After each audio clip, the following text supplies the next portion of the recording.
Bien-aimés et vous tous qui nous suivez pendant ce temps, wapendwa na wote mko natufuata mwa hii wakati, nous vous saluons ce vendredi de prière au nom de Jésus-Christ. tunamisalimia mwa hii siku ya tano ya maombi katika jina la Yesu Kristo. Comme vous le savez que tout doit commencer par la parole de Dieu, Na sasa vile mnajua yote inapaswa anza na neno ya Mungu. alors je vous invite tous de lire la parole de Dieu avec nous. Sasa namialika mwebo wote msome neno la Mungu pamoja na shii. Nous sommes dans le livre du prophète Jérémie. Tuko mkitabu kia nabii Yeremia. Nous lisons le verset 29e.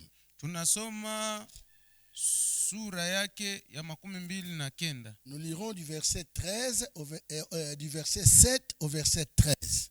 Tutasoma mstari wake wa 7 mpaka wa 13. Lisons la parole de Dieu sans perdre le temps. Tusome neno la Mungu bila kupoteza wakati. Ici, la Bible nous exhorte à faire quelque chose pour le bien du pays ou le bien de la ville dans laquelle nous sommes. Na hapa Biblia inatusubutisha tufanye kitu moja ya mzuri ndani ya nchi au ndani ya mgini mule tuko. Alors la Bible dit, recherchez le bien de la ville où je vous ai amené en captivité.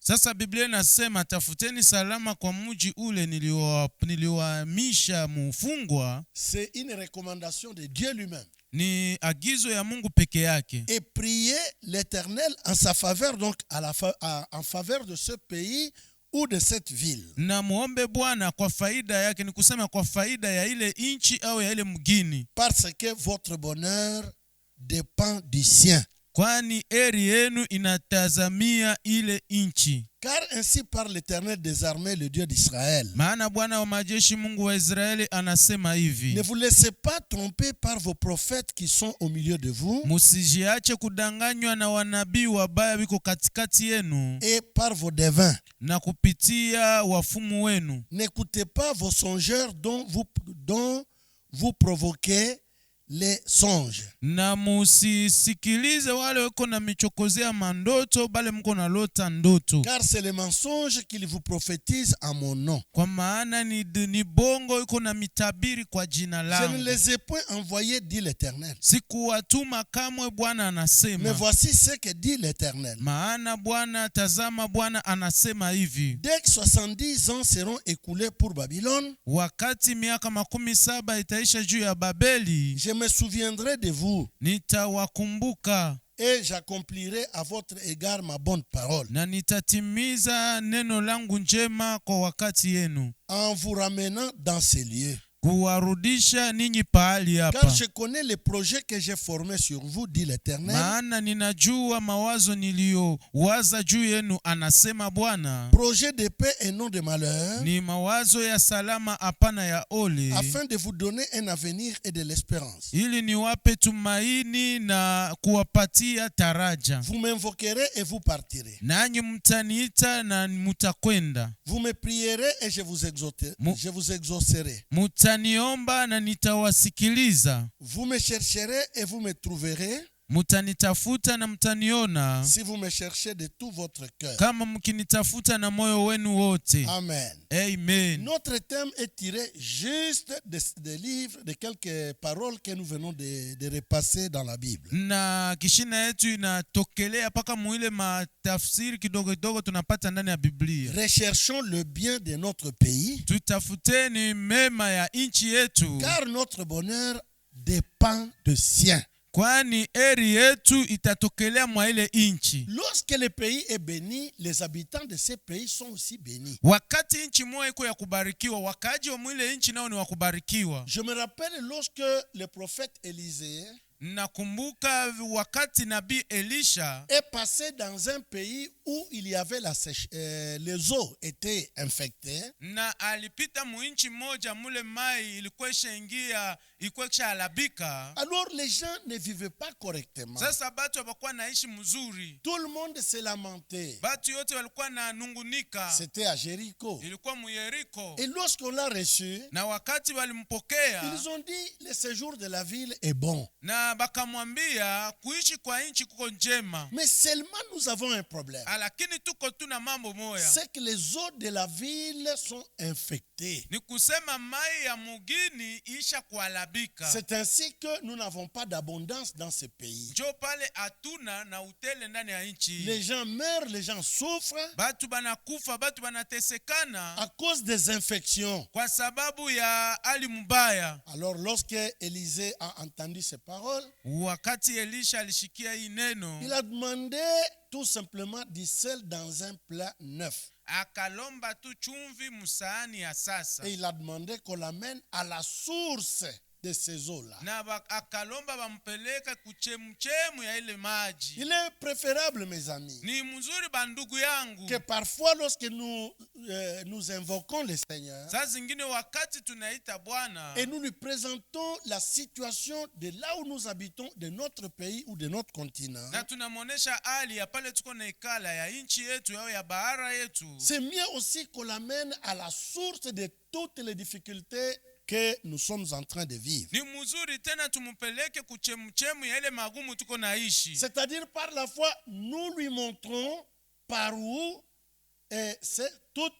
tous ces problèmes proviennent. Ni kusema kupitia imani tunamuonesha ni fasi fulani njo hii mambo inatokelea. Je me rappelle un jour, Ninakumbuka siku moja les fils des prophètes wana wa nabii ont suggéré au prophète Élie balimuomba nabii Eliya en disant que et ils ont dit au prophète bakamwambia nabii que les lieux où nous sommes est devenu trop petit. kama aka kafasi tuko na ikala kanakuwa kadogo sana. C'est mieux qu'on aille au Jourdain et que chacun de nous coupe une poutre. Ni mzuri twende ku Yordani na kila mmoja wetu akate mti moja. Le prophète leur dit, Na nabii akawaambia alors que chacun prenne un instrument, qu'on aille au Jourdain. sasa kila mmoja abebe chombo moja twende ku Yordani. Ils sont allés et chaque fils de prophète commençait à couper une poutre. Sasa bakaenda na kila mwana wa nabii akaanza kata mti moja. Mais un est revenu pour dire au prophète. Lakini moyo wao akarudia je kumwambia nabii. Il dit, mais les fers que j'avais, je l'avais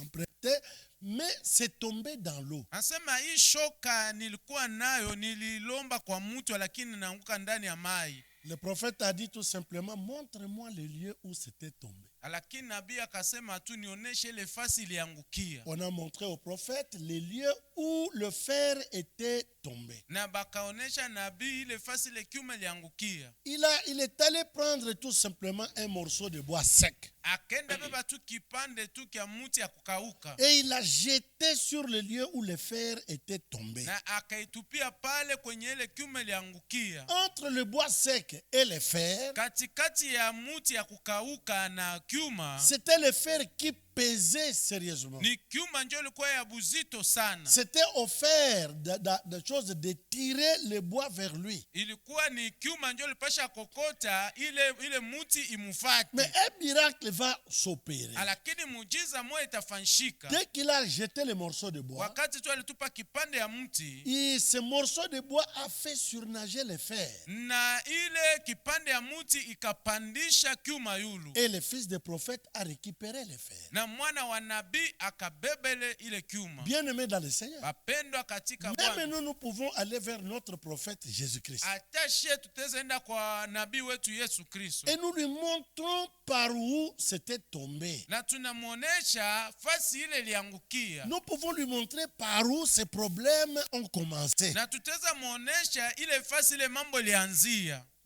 Par où toutes ces difficultés sont parties pour nous atteindre. Na fasi ile mambo ilitokelea juu kie tufikie. Il est capable de faire quelque chose comme le prophète a fait surnager le fer par le morceau de bois. Na iko na uwezaji ya kuifanya vile vile nabii alipandishaka kiuma kupitia muti. Bien-aimés dans le Seigneur, Bapendwa katika Bwana, ce message, c'est un message qui doit amener chaque enfant de Dieu à intercéder pour le bien de ce pays. Na hii ujumbe ni ujumbe napasha kusukuma kila mtoto wa Mungu aombee juu ya hii nchi. Je dis à ce temps qui court, Mimi nasema kwa hiyo wakati kuna pitikana. plusieurs nations sont à la recherche de solutions à cause des problèmes qui dérangent leur vie. Mataifa ya mingi biko banatafuta jibu kwa sababu ya matatizo iko naangaisha maisha yabo. Et comment et par quels moyens ils peuvent parvenir à une solution pour que le fer surnage. Na itakuwa je na nikupitia namuna gani bapate jibu juu ile kiuma ipande yulu. Afin que les gens continuent à vivre et que la joie revienne. Juu batu baendeleshe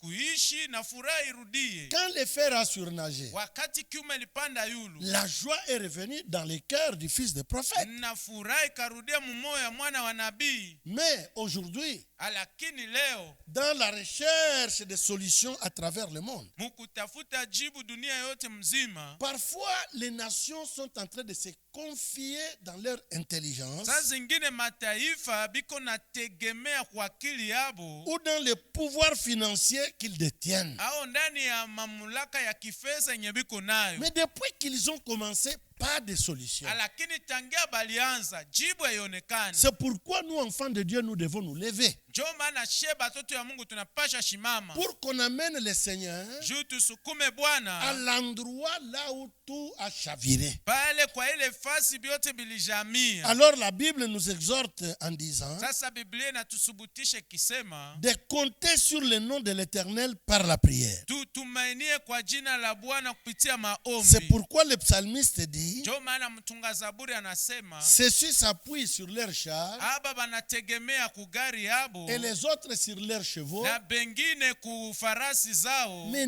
nous invoquons le nom de l'Éternel, notre Dieu. Lakini she tunaita jina la Bwana Mungu wetu. Et ils plient et puis ils tombent. Bo banakunjama kisha Mais banaanguka. nous restons debout. Lakini she tunabakia benye kushimama Nous bwima. lisons cela dans Psaume chapitre 20, Tunasoma hayo muzaburi sura yake ya 12 du verset 6 au verset 10. mstari wake wa 6 mpaka wa 10. Lisons la parole de Dieu. Tusomeni neno la Mungu.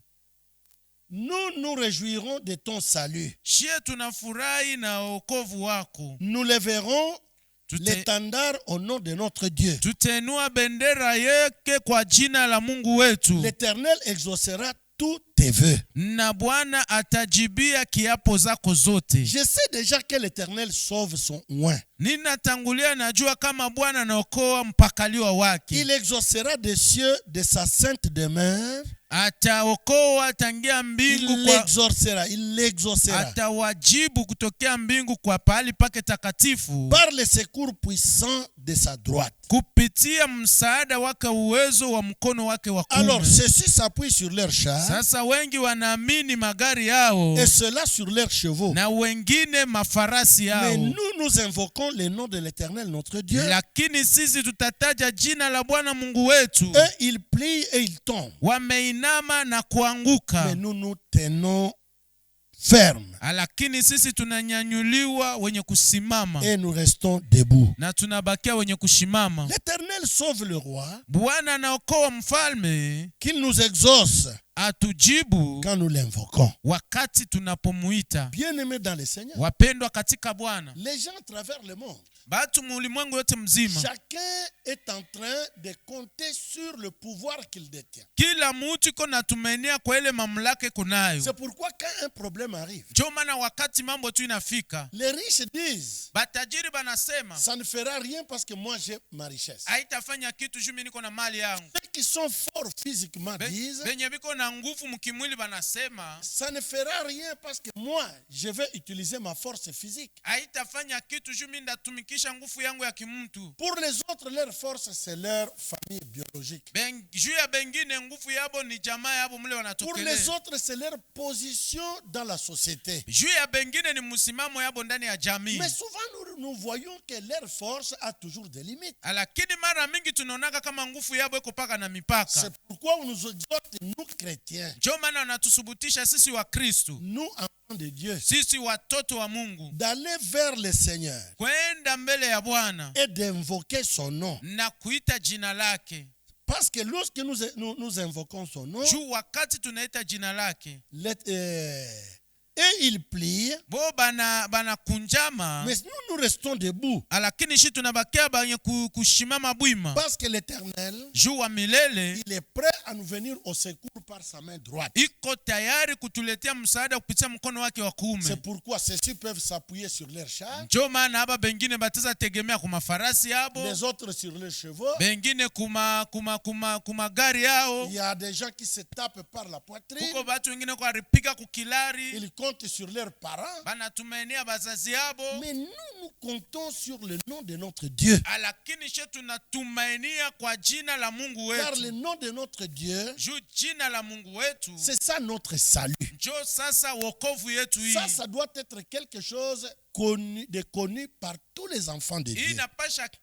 inapasha kuwa kitu moja ya kulikana kwa batoto ya Mungu Alors, wote. dans ce psaume que nous venons de lire, le psaume 20, Sasa mwa hii Zaburi tunatokelea kusoma Zaburi 12. c'est le psaume du roi David. Ni Zaburi ya mfalme Daudi. Il nous montre que le peuple est en train de solliciter l'intervention divine Na anatuonesha hapa kama taifa iko na hitajia msaada wa Mungu afin de protéger la vie des enfants juu ya kulinda maisha ya watoto se trouvant dans une grande détresse. beba najikuta ndani ya mateso kubwa. Aujourd'hui, c'est nous qui sommes ces enfants. Leo ni shie ndio tuko batoto yake. Et plusieurs sont en train de passer des temps de détresse terribles. Na bamingi biko napitisha wakati ya tabu ya munene sana. C'est pourquoi il dit au verset 2 du même psaume 20 Ndio maana anasema mstari wake wa pili ya ile Zaburi sura yake 12, que l'Éternel t'exauce au jour de la détresse Bwana akujibu siku ya tabu, et que le nom de Dieu de Jacob te protège. na jina la Mungu wa Yakobo likunyanyue. Et le verset 5,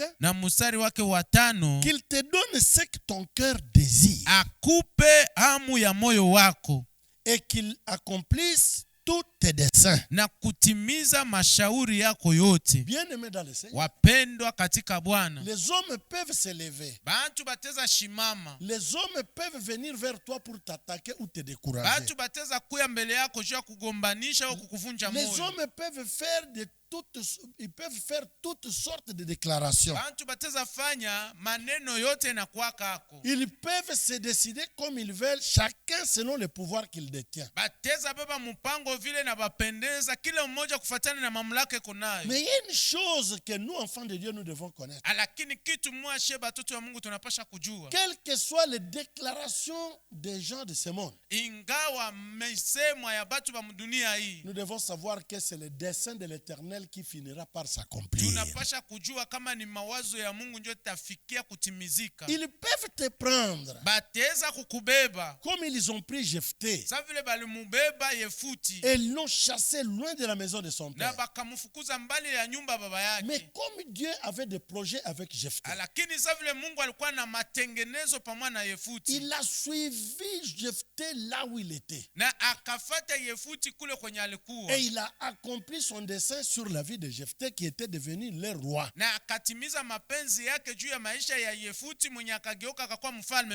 C'est wao. pour vous dire, Ni juu ya kumiambia l'homme a ses pensées, mutu iko na mawazo mais yake, Dieu aussi a les siennes. lakini Mungu neko na mawazo Mais les yake. pensées de Dieu Lakini mawazo ya Mungu priment toujours sur les pensées des hommes. inakuwaka kila siku yulu ya mawazo ya Les gens binadamu. peuvent te regarder Bantu bateza kuangalia dans ta situation actuelle. muhali yako ya hapa Ils sasa, disent il n'y a plus rien à espérer dans la vie de cet homme. banasema hakuna kitu mwa kutumainia tena maisha ya mtu. Mais pendant ce temps, Lakini mwele wakati Dieu est en train de voir que tous ces gens-là dépendront de toi. Mungu iko naona kama bale batu masiku ya kumugongo batanza kutumainia wewe. Le vœu de mon cœur, en te donnant cette exhortation, Kutaka kwa moyo yangu nkupatia hii subutisho c'est que l'Éternel puisse revoir ta situation ni kusema Bwana aangalie tena hali yako et que tu rentres dans le bonheur qui te revient. na urudie ndani ya heri ile iko yako. C'est pourquoi c'est un message qui nous amène à la prière. d'intercession. Ni ujumbe nye natupeleka kumaombi ya kuombea. Recherchons les biens de notre pays. Tutafute mema ya nchi yetu. Recherchons les biens de nos familles. Tutafute mema ya jamaa zetu. Recherchons les biens de nos affaires. Tutafute mema ya mabiashara Recherchons yetu. les biens de nos propres enfants. Tutafute mema ya batoto wetu binafsi. Recherchons les biens de nos assemblées. Tutafute mema ya mkusanyiko wetu. Ou de notre communauté. Au ya jamii yetu. Car notre bonheur Juu eri yetu dépend de ce que Dieu fera dans notre nation ou dans notre famille ou dans notre assemblée. iko nafatana ya ile Mungu atafanya ndani ya nchi yetu, ndani ya mkusanyiko wetu au ndani ya mgini wetu. En lisant la parole de Dieu, mkusoma neno ya Mungu, nous voyons que le bonheur d'Israël dépendait de Joseph. Tunaona kama eri ya Israeli ilikuwa nafatana na Yosefu. C'est-à-dire commençant par son père jusqu'à ses frères. Ni kusema kuanzia kwa baba yake mpaka kwa bandugu yake. Quand bien même ils l'ont vendu, hata kama balimujisha, la main de l'Éternel était avec Joseph en Égypte. Mkono wa Bwana ilikuwa pamoja na Yosefu mu Misri. Au temps marqué par lui-même. Mu wakati ya kuchaguliwa na yeye peke. Nous voyons que Joseph fut rétabli dans tous ses droits. Tunaona kama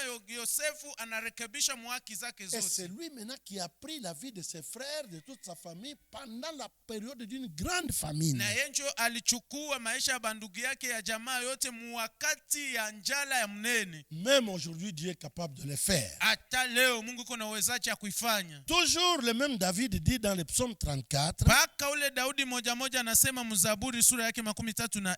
Que l'ange de l'Éternel campe autour de ceux qui le craignent pour les éloigner de toutes sortes de dangers. Kama malaika wa Bwana anakuwa nazunguka pembeni ya wale wanamuogopa juu ya kuwaepusha na hatari yote mbele yao. N'oubliez pas que j'ai toujours dit. Msisahabu kama kila mara mimi nasemaka. Au ciel il y a plusieurs sortes d'anges. Mbinguni kuko ba malaika ba kuachana ba mingi. Il y a les séraphins. Kuko wa serafini. Il y a les archanges. Kuko ba malaika wakubwa. Il y a toutes sortes d'anges. Na kuko ba malaika bote bebe kwako. Mais il y a l'ange de l'Éternel. Lakini kwa malaika wa Bwana, c'est Dieu lui-même. Ni Mungu yeye peke. Alors quand on dit l'ange de l'Éternel, sasa wakati wanasema malaika wa Bwana, se tient à côté de ceux qui le craignent, c'est-à-dire de ceux qui craignent Dieu. Anachimamaka pembeni ya wale wanamuogopa, kusema bale biko naogopa Mungu. Et c'est lui-même qui a le pouvoir de sauver la vie de quelqu'un. Na ni yeye peke njoko na mamlaka ya kuokoa maisha ya mtu. Alors dans le psaume 34 qui est le psaume de David, sasa mzaburi sura yake 34 ni zaburi ya Daudi. Nous lisons du verset 7 au verset 9. Tunasoma mstari wake wa 7 mpaka wa 9. Et puis nous lirons le verset 6. Kisha tutasoma mstari wake wa 6. La Bible dit quand un malheureux crie, l'Éternel entend. Na Biblia inasema wakati masikini analalamika, Bwana anasikia. Et il les sauve de toutes ses détresses. Na anamuokoa toka tabu zake zote. Aujourd'hui nous sommes comme des malheureux. Na leo tuko sawa vile benye ole. Et les gens nous regardent, ils disent c'est fini pour eux. Na batu banatuangalia nasema yabo inaishia pale. C'est vrai, on peut toujours dire que les Africains, qu'est-ce qu'on peut attendre d'un Africain? Na ni vyakoli bateza sema baki Afrika, tuteza chunga nini kuba Afrika? C'est vrai, les Africains peuvent être pauvres. Ndio byakoli mu Afrika teza kwa masikini. Mais la force de l'Africain, c'est celui qui l'a créé. Lakini nguvu ya mu Afrika inatokelea kwa ule alimuumba. Et l'ange de l'Éternel campe à côté des Africains. Na malaika wa Bwana anapiga kambi kuzunguka wale wa Afrika. L'histoire nous fait voir aujourd'hui que les grandes églises de l'Amérique et de l'Europe sont dirigées par les Africains. Na historia inatuonesha kama makanisa mnene ya Amerika na ya Bulaya iko naongozwa na wa Afrika. C'est pour vous dire que l'Éternel a le regard sur les Africains pendant ces temps. Ni juu ya kumionesha kama macho ya Bwana iko naangalia juu ya wa Afrika mu wakati. Alors l'ange de l'Éternel campe autour de ceux qui le craignent. Sasa malaika wa Bwana anapiga kambi kuzunguka pembeni na wale wanamuogopa. Et il les arrache au danger. Na anawaokoa mu hatari. Quel que soit le danger qui nous entoure. Ingawa hatari yenye iko tuzunguka. Quel que soit le problème qui nous enveloppe. Mambo isha kutuzunguka. Comptons sur l'Éternel lui-même qui campe à nos côtés. Tutumainie peke yake Bwana mwenye kunazunguka pembeni yetu. Et il dit sentez et voyez combien l'Éternel est bon. Na anasema onjeni muoneni ya kuwa wa Bwana ni mwema. Heureux l'homme qui cherche en lui son refuge. Heri mtu anayemwekea tumaini lake. Verset 6. Mstari wa 6. Quand on tourne vers lui les regards, wakamutazama, on est rayonnant de joie. na walitiliwa nuru, Et le visage ne se couvre pas de honte. na sura yake haitafunikwa na Quand haya. nous tournons les regards vers lui, Wakati tunamkazia macho, certainement il nous vient au secours. hakika atatuletea msaada,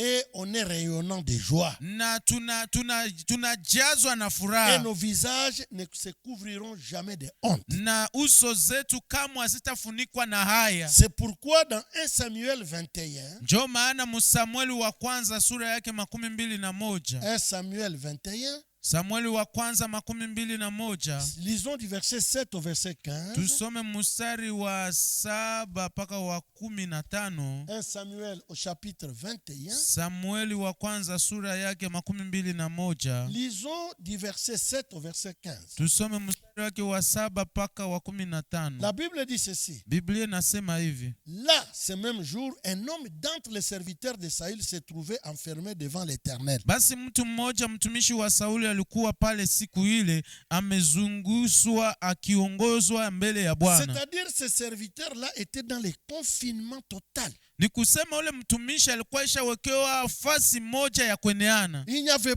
plus d'espoir pour cet homme. Hakukukua tena tumaini kwa huyu mtu. On attendait qu'il meure là. Walikuwa na chunga akufie pale. C'était un Édomite.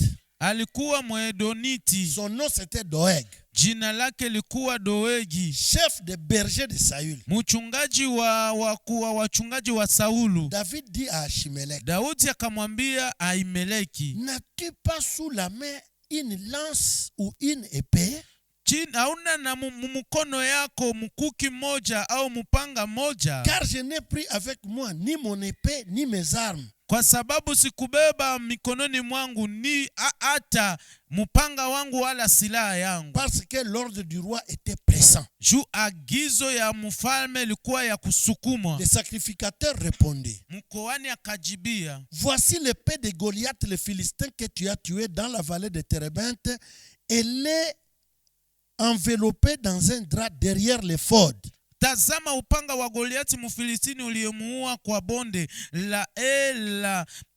Tazama ni hapa amefungwa kwa nguo nyuma ya efodi. Si tu veux la prendre, Ukitaka kuitwaa, prends-la. uitwae, Car il n'y en a pas d'autre kwa ici. maana hakuna mwingine hapa. Il n'y a pas d'autre épée ici. Hakuna mpanga mwingine hapa. Et David dit, Na Daudi akasema, il n'y en a point de pareil. hakuna kama ule. Alors donne-la moi. Sasa unipatie hayo. David se leva et s'enfuit le même jour loin de Saül. Daudi akaondoka na akakimbia siku ile kwa sababu ya kuogopa Saulu. Il arriva chez Akish, roi de Gath. Akakwenda kwa Akishi mfalme wa Gati. Les serviteurs d'Akish dirent à Gath, Mtumishi wa Akiti akamwambia Gati, n'est-ce pas là David, huyu roi du pays? huyu si ni Daudi mfalme wa nchi?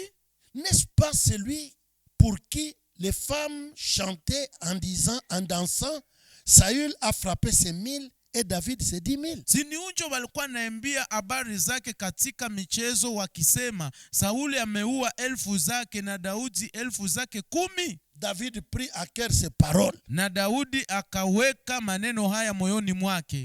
Il a dit, les serviteurs d'Akish viennent de m'accuser. Akasema, mtumishi wa Akisi anatokelea kunichongea. Et il eut une grande crainte d'Akish, roi de Gath. Na akaogopa sana Akisi mfalme wa Gati. Il se montra comme fou à leurs yeux. Akajigeuza mwenendo wake kama wa mazimu mbele ya Et macho fit yake. devant eux des extravagances.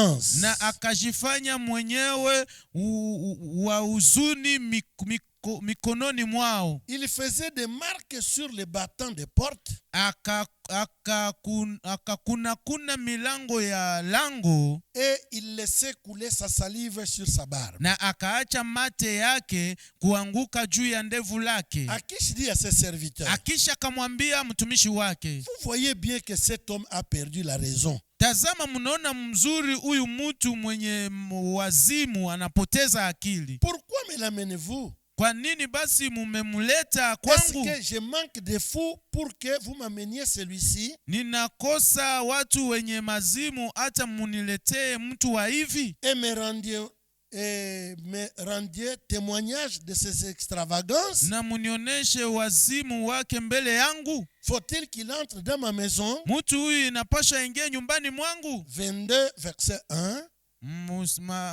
Sura yake 12 mstari wa kwanza. David partit de là Kwa hivi Daudi akaondoka pale et se sauva dans la caverne d'Adullam. na akakimbia kwa pango la Adulamu. Ses frères et toute la maison de son père la prirent. Wakati ndugu zake na nyumba nzima ya baba yake waliposikia, Ils descendirent vers lui. wakashuka karibu naye kule. C'est ce problème ici dans la maison d'Akish. Ni hii mambo hii hapa munyumba ya Akishi. Akish qui était le roi de Gath. Na Akishi alikuwa mfalme wa Gati. Akish était un Philistin, c'était le roi des Philistins. Na Akishi alikuwa Mfilistini, alikuwa mfalme wa Filistini. Un jour, Siku moja on est allé, il y a les serviteurs d'Akish. akaenda kwa mtumishi wa Akishi. Et David venait de fuir la maison de Saül qui voulait lui faire du mal. Na Daudi alitokelea kukimbia munyumba ya Sauli alitaka kumuua. Et voilà, il cherche à se réfugier dans la maison d'Akish. Sasa anatafuta kukimbilia munyumba ya Akishi. Comme les hommes sont tels qu'ils sont. Sa vile batu banabakia vile banakuaka. Sans que tu les aies provoqués, mais eux veulent te créer des problèmes. Bila hata ya wachokoza bo banataka kuletea mambo. C'est comme le problème dans lequel nous vivons aujourd'hui. Iko sa vile mambo ndani yake tunaishi leo. Nous n'avons plus de paix, de tranquillité ni de repos. Hatuna na salama, tutulizane, hatuna na mapumziko. Mais nous n'avons provoqué personne. Lakini hatukuchokoza hata mtu moja. Mais les gens ont voulu directement nous provoquer un problème pour que la paix disparaisse et que nous n'ayons plus de repos. Lakini batu balitaka kutuletea mambo juu salama ipotee na tukose mapumziko. Les serviteurs d'Akish, Mtumishi wa Akishi, ayant appris que David est arrivé dans la ville, akapata habari kama Daudi anafika mugini. ils sont allés vers leur roi Bakaenda mbele ya mfalme wao pour aller avertir le roi Akish. juu ya kutangulia kwenda mwambia mfalme Oh, Akishi. Akish, tu acceptes que cet homme habite dans notre ville? Oh Akishi, unetika mtu ya ikale ndani ya mgini yetu? Mais souvenez-vous de ce que les femmes ont chanté pour cet homme devant le roi Saül. Lakini mkumbukeni vile wanamuke balimbaka jina ya huyu mtu mbele ya mfalme Saulu. C'est lui à qui les femmes ont chanté, pour qui les femmes ont chanté que David a tué ses 10 000, mais Saül n'a tué que ses 1000. Ni juu yake njo banamuke balimba. Sauli aliua 1000 zake, lakini Daudi aliua 1000 zake 10. Alors directement Akish fut troublé. Sasa pale mvurugo kaingia mu maisha ya Akishi. Qu'est-ce que ces serviteurs ont voulu créer dans le cœur d'Akish? Ni nini bale batumishi balitaka kuleta ndani ya moyo wa Akishi? La haine. Balitaka leta chukizo Pour que Akish puisse haïr David. juu Akishi amuchukie Daudi. Dès que David a entendu ces paroles, ces propos, wakati tu Daudi alisikia maneno yao, il dit, maintenant ici, je n'ai aucune arme, je vais me défendre comment? Sasa akasema hapa sina na silaha ingine, ndagombana namna C'est gani? comme aujourd'hui, nous n'avons aucune arme. Na sa vile shie leo hatuna hata na silaha Pour moja. les serviteurs, tous ces serviteurs d'Akish, il disait, fini pour cet homme de David. Na batumishi yote ya Akishi balisema leo njo mwisho ya huyu mtu Daudi. Oui, tout le monde peut t'abandonner, mais sauf Dieu.